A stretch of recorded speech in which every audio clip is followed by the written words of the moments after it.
이웃교회 성도님 반갑습니다. 주님의 향기를 내는 자녀로 살아가기를 소망하는 문윤아 권사입니다. 오늘 저를 처음 보시는 분들도 계시리라 여깁니다. 저는 2015년에 복된 이웃교회에 등록하였고 현재 주일 3부 예배의 살롬 성가대와 금요 별빛 예배의 글로리아 성가대로 섬기고 있습니다. 작년 11월에 권사 직분을 받았으며 아직 직분을 감당하기에는 부족한 점이 많습니다. 이번 평신도 성소의 축복을 통해 성경 인물을 선택하여 바이블 스터디를 해야 한다는 담임 목사님의 말씀에 평소에 말씀 묵상을 게을리하여 지식도 짧고 말씀에 대해 아는 것도 별로 없는 저에게는 그저 두렵고 무엇을 어떻게 하는지 몰라 막막하기만 하였습니다. 그러나 담임 목사님의 지도와 저의 멘토이신 황윤경 전도사님의 도움으로 조금씩 다듬어져 이번에 강의를 시작하게 되었습니다. 부족하고 미흡한 저를 통하여 성령님의 도우심으로 하나님께서 사용하실 줄 믿으며 용기를 내어 요나 강의를 시작해 보려 합니다. 성경에 나오는 훌륭하고 믿음이 굳건한 인물들이 많은데 제가 요나를 선택한 이유로는 몇 가지가 있습니다. 구약시대 최초 이방인 선교자가 요나라는 사실을 성도님들은 아시고 계십니까? 전 이번에 요나 인물 탐구를 통하여 처음 알았답니다. 또한 요나는 유년부 어린이들조차도 익숙하게 알고 있는 내용으로 하나님에게 불순종하여 하나님의 연단을 통해 회개하고 선교의 사명을 감당하지만 여전히 하나님께 불평하는 선지자 요나의 모습에서 저의 신앙생활을 뒤돌아보는 계기가 되었고 어쩌면 우리들의 모습이 아닐까 하는 마음에 연구를 하게 되었습니다. 선지자 요나를 통해 하나님의 인류 구원 계획과 우리를 향한 변함없는 사랑에 대해 함께 생각해보는 시간을 갖고자 합니다. 요나서는 요나 선지자가 자신의 체험을 바탕으로 기록한 총 4장 48절로 이루어진 예언서입니다. 성경 구조도를 보면 소명과 불순종, 물고기 뱃속에서의 회개, 니느웨 선교, 불평과 하나님의 교훈으로 나누어 볼 수 있습니다. 오늘 첫 번째 시간은 믿음의 상속자라는 주제로 요나의 출생과 고향, 당시 북이스라엘의 상황, 주변 국가에 대해 살펴보도록 하겠습니다. 자녀가 세상에 태어날 때 누가 가장 기뻐할까요? 자녀가 태어나기까지 설레임과 기대 속에서 가족들은 기다릴 것입니다.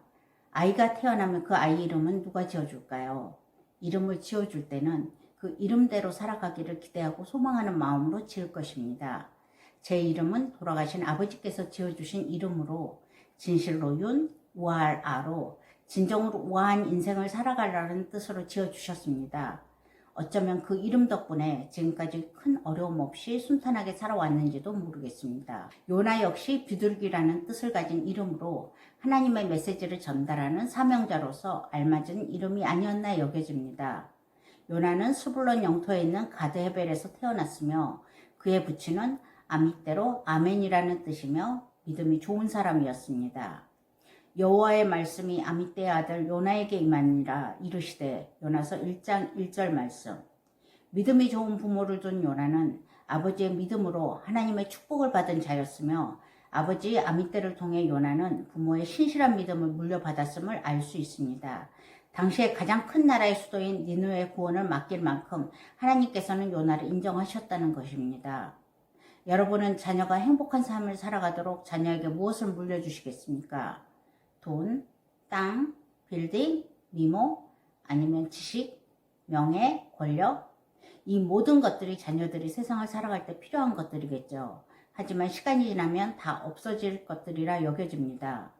어릴 때부터 부모로부터 물려받은 하나님을 섬기며 순종하며 사는 믿음이야말로 영원히 변하지 않는 가장 값진 유산이 아닐까요? 저와 여러분 모두 우리의 믿음으로 인해 우리의 자녀가 축복받는 신앙의 명문가가 되기를 바랍니다. 요나가 활동하던 시기는 북이스라엘은 여로보암 2세가 왕으로 다스리던 때로 솔로몬 이후에 가장 강하고 경제적으로도 백성들이 풍요로운 시기였습니다. 그들이 하나님 보시기에 선하고 축복받을 만해서였을까요? 아닙니다. 그 당시에 북이스라엘은 바알 숭배, 금송아지 숭배 등 온갖 우상을 섬기는 영적으로 타락한 시기였고 또한 풍요로운 생활로 인하여 도덕적으로 음란하고 타락하였던 시기입니다. 그 시기에 활동한 선지자로는 아모스, 호세아, 요나 선지자가 있었습니다. 선지자들이 아무리 하나님의 징계에 대한 경고를 하여도 그들은 회개하지도 반성하지도 않았습니다. 주변 나라 중 니느웨가 수도였던 아수르에 대해 살펴보면 그 시기에 여러 왕들이 통치를 하였고 아라락과의 빈번한 전쟁으로 국력이 약해졌으며 큰 전염병이 퍼져서 많은 백성들이 죽었습니다. 또한 개기일식으로 어두움이 아수르 전역에 일어나서 백성들은 불안해하고 두려워했습니다. 아수르의 수도인 니느웨 성은 60만 명의 인구와 많은 가축이 있는 큰 성읍이었습니다. 요나서 4장 11절 말씀을 보면 좌우를 분별하지 못하는 자가 12만 명이라는 말씀이 있는데 이는 이성적 분별력이 없는 3, 4세 이하의 어린아이를 가리키며 고대사의 인구 분포를 보면 어린아이가 한 성읍 전체 인구의 5분의 1 정도를 차지하므로 니느웨 성읍의 전체 인구는 약 60만 명 정도로 추정될 것입니다. 요나의 주요 활동과 업적으로는 여로보암 2세가 왕으로 통치할 때 북이스라엘이 통일왕국의 솔로몬 왕 이후에 가장 번성하고 풍요로울 것을 예언하였습니다. 과거의 영토를 전부 다시 차지하였을 정도로 강력한 나라가 될 것을 말입니다. 이스라엘 하나님 여호와께서 그 종 가드헤벨 아미떼의 아들 선지자 요나로 하신 말씀과 같이 여로보암이 이스라엘 지경을 회복하되 하맛 어기에서부터 아라바 바다까지 하였으니 열왕기하 14장 25절 말씀. 또한 하나님으로부터 니느웨의 백성들의 죄악이 급성하여 심판할 것이라는 메시지를 선포하라는 소명을 받았습니다. 요나가 즉시 순종하여 소명을 행하지는 않았지만 최초로 이방민족인 니느웨에 가서 하나님의 심판의 메시지를 전한 선지자였습니다. 니느웨가 회개하고 하나님께 구원을 얻게 한 요나는 최초의 이방인 선교 사명을 감당한 결과입니다. 요나서는 니느웨 선교 과정에서 겪은 자신의 체험을 기록한 성경 말씀입니다.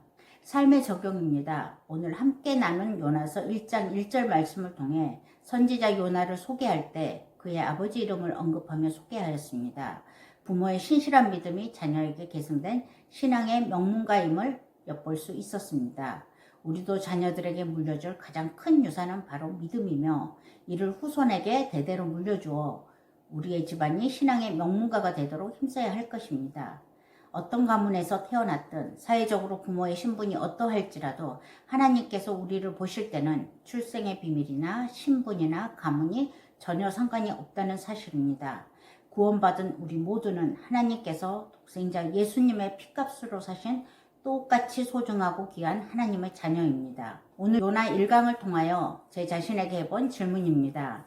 자녀의 이름을 지을 때 어떤 마음으로 지었으며 나의 자녀들은 부모가 지어준 자신의 이름에 만족합니까? 다음 질문은 나의 자녀가 어떻게 살아가기를 원하시나요? 이를 위해서 나의 자녀에게 물려줄 유산은 무엇인가요? 여러분도 질문에 대하여 각자 답을 적어보시기 바랍니다. 다음 주에는 이처럼 믿음이 좋아 이방나라 구원의 사명을 맡길 만큼 하나님이 인정하셨던 선지자 요나가 하나님의 소명에 불순종한 이유는 무엇이었는지, 요나의 불순종으로 항해 도중 폭풍으로 만난 선장과 선원들은 어떤 마음을 가졌는지에 대하여 지명하여 불러노라라는 주제로 말씀을 함께 나누고자 합니다. 나눌 말씀은 요나서 1장 2절에서 17절 말씀입니다. 미리 말씀을 묵상하셨으면 좋겠습니다. 축복의 사람 찬양곡을 들으시면서 오늘 1강을 마치도록 하겠습니다. 한 주간도 하나님의 은혜와 평안이 성도님들의 가정에 함께 하시기를 축복합니다. 감사합니다. 주께 힘을 얻고 그 마음에 지원의 대로가 있는 그대는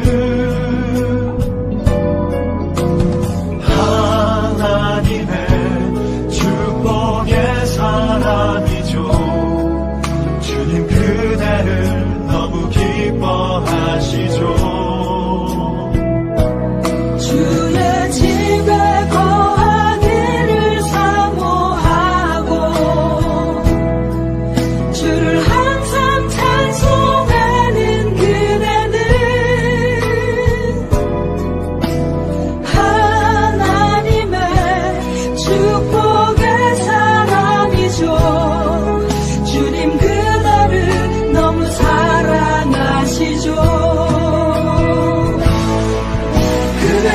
섬김은 아름다운 찬송 그대 헌신을